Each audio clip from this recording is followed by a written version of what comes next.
Kauba ano kainoshe mayam purala bako adu purala podo Eikhoi te chadu na te Eikhoi pano de supi do mi kakao de supi do mi alak pa do pise do mi ba Heingjang Thongba na te mana na haita ba chijau de mura saba hai humai saba hai dege Eikhoi Baji na saba mura hujik pa section na ai su lai ai tangje kare dege atai mari khaka lai adu na thamjalle aina Eikhoi Baji na semam bani aina ne Baji na semam mini ko aina jam taru na thamje ba adu aro ba lai te jam lu taw Eikhoi ningon punamakta Nungai te jam serious oire hujik horen kai udoi ba du su haiba ngamde imani na ko nung su nungai te adu su Eikhoi Baji ni sina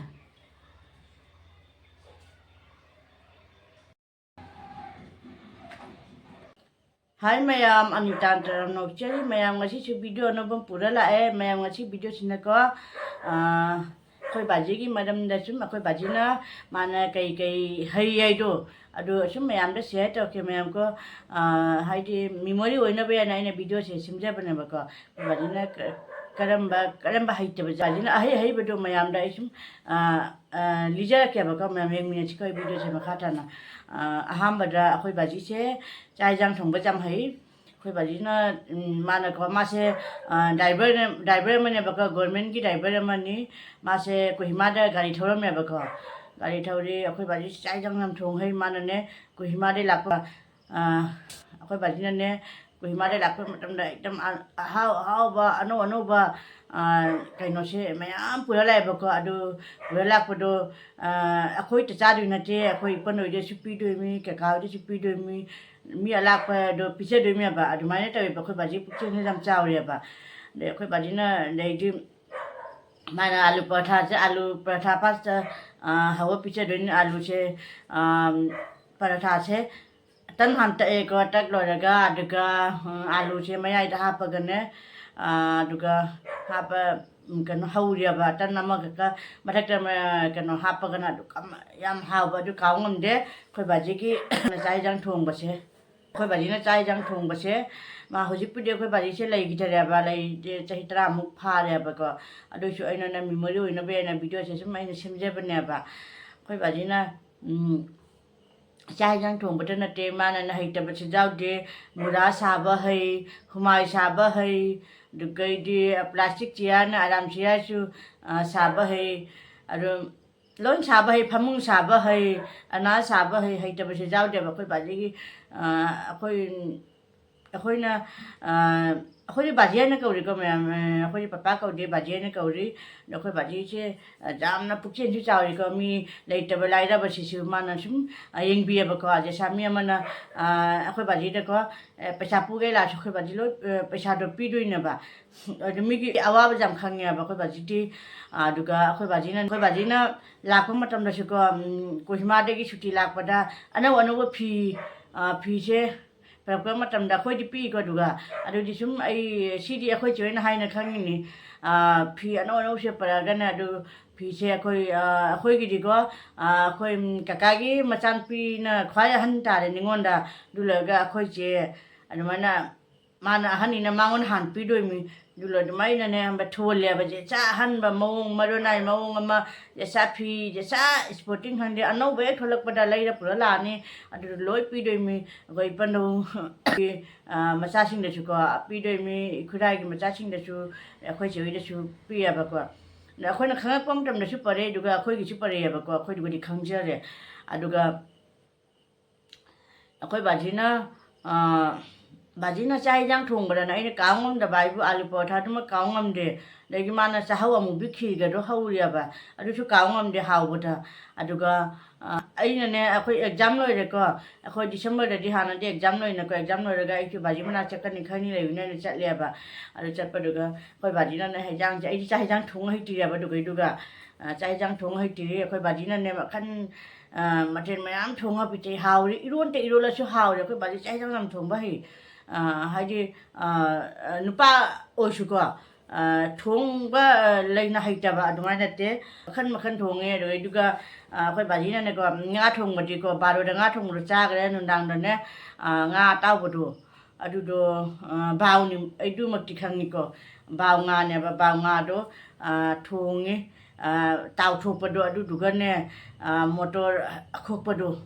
motor akhokpado na alu ga thongi ai hujik ba adugi mahau do kauba ngamde aduna mayam da sum aina ne share tau jai ne ba ko hai kon memory oina bai chai su na ne hai kon moina ne jengau na bai khangau na bai mapu bokse sumai na hai bara aina adugi ni chai jang thong jam hai akhoi baji ti de ge akhoi ma su hai akhoi ma na kha tap che ba ko akhoi ma se pang ju pang hojik ba pang nge akhoi ma su hoji cs ta le ko cs ta le nung chu ngai te akhoi ma se hojik ma cs le hojik pa sing ba le te akhoi ma se yam pang jai akhoi baji ga ima ga ne ke ta je akhoi baji na ngang thal la su na akhoi ma se sau bi de ba and dumai na akhoi ma se ke ta ye ba and dumai na akhoi baji se pukchin de jam chawri mi pi cha pitak cha mi la su cha lo lo ana de gi cha pitak pitak cha ta na te ma pang ji puthok toi ni biscuit khang de chambra khang de adumai ta re akhoi baji se ekdam pukchin jam chawri akhoi baji yam nungsi akhoi di ningon manga ni ibung ama tan ne ba ko ibung nu su lai ki de ba ko ibung do han lai ki de lo ge akhoi baji mu chahi pha ding ane akhoi baji mu lai ki di ne ba ko akhoi di ningon manga se akhoi baji na jam lu tawri akhoi baji na ne ko sum haina bada akhoi baji gi mapu boksi na ko akhoi kaino se ka ningon jaw de na ne thanggo mo na ma mahadev ta hai ai kaina adu ga di ningon se jam po e ba ningon jaw de du kan ha na ne moi mamang ni ningon jaw de du mai na haina ya ba ko ai su du jam khang de ba adu mai ne akhoi ma na ha ya ba adu ningon je akhoi baji na ningon pu no su jam lu tawri akhoi adu ge akhoi baji na saba mura hujik pa section na ai su lai ai ani khati kaina kuira sijana ba adagi mallabani na sum sagai na langje kare adagi atai mari khaka lai adu na thamjalle aina akhoi baji na semam bani aina humai bak thammi akhoi angang singgi humai ne pitu pitu macha macha nu pak ba khubang pak ba humai kan ne loina piri ni dagi angang sing de su ne mura macha macha sutang macha macha mura ga do loina akhoi ningon macha sing da doegi atopa bibai macha sing da su loi pi ko amam baji na loina piri adu ga do angang sing pingan de loina adu ga don ke to taw gare ba man na sagai na loi gare adu su baji na humai do hi ba thammi humai do baji na saram bane dum khate na ne thamme atai ri loina man na sagai gare hai di ipana semam bani na ko akhoi baji semam bani aina ne baji na semam mini ko aina jam taru na thamje ba adu gi plastic sia da aram sia do adu ga do sem ya ba da mi myam order to na myam sem ge ba baji khutcha loi hai ta ba jaw de adu ga chai jang su thong ba chu hai loi maram pu na mak te bera kha ba chu hai adu ga di ma na hai ta ba che kayum di jaw di hai ta le adu akhoi na jam chak thok che ba khoi pa na ne item mi gi ne mateng ju jam pang ba phai ba ko je sa mi awa bam ore su man mateng pang bi ba khoi baji se aduna ina ne baji si gi so memory oi jana be na ina video se sum ina semje ba ne ba ko hujik pu de khoi baji se lai ki de adu su baji se ning thalli nungsi akhoi pa ni adu khoi baji na thongba chai jan je kaw ba ngam gi de Kauba Ngmde lagi akhoi baji se jamna saugali ko mana hybrid thabak hybrid ne sat tawda ba haidi ne mana thauda ba sat lat ba jam saugali na akhoi baji khangde ta chau khangde akhoi na thauda ba chen na akhoi jam hona je ba adagi akhoi baji na haidi akhoi ningon puno su lu taw bani na lu taw je ba ko ningon mayam po na akhoi waru ba ga leite ba akhoi ningon mayam po na waru ba ga leite jam lu taw re akhoi ningon puno makta akhoi ma su serious oina lai bani na ko mayam akhoi ma se pang ni jam pang ni hoji pang ne su jam serious oi ba hoji pa ching ba nai de nong chu ngai de jam serious oi re hoji khoren kai oi doi ba du chu hai ba ngam de imani na ko nong chu ngai te adu su akhoi mana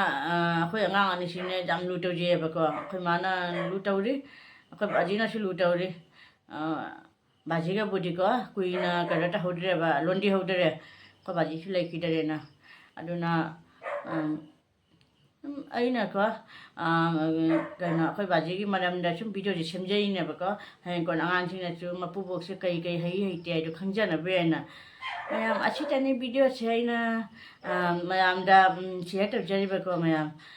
achi hai ga video se le senjer ke mayam bye